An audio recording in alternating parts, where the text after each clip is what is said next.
ማሻአላህ ቀውጤ ዝናባቸው እንግዲህ የዘነበው እንግዲህ ታርቆና ዘንድሮ አልሐምዱሊላህ እንግዲህ ቀውጤ ዝናብ ነው።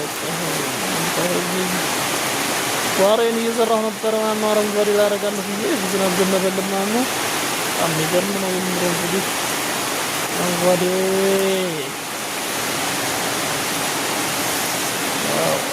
ዝናብ ለናፈቃችሁ በተለይ አረብ ሀገር አላችሁ ዘንድሮ ነገሩ ጎርፍ ናቸው እናንተ ራሱ እና እንደዚህ ቀውጥ ዝናብ እየዘነበ ነው ማለት ነው ዛሬ።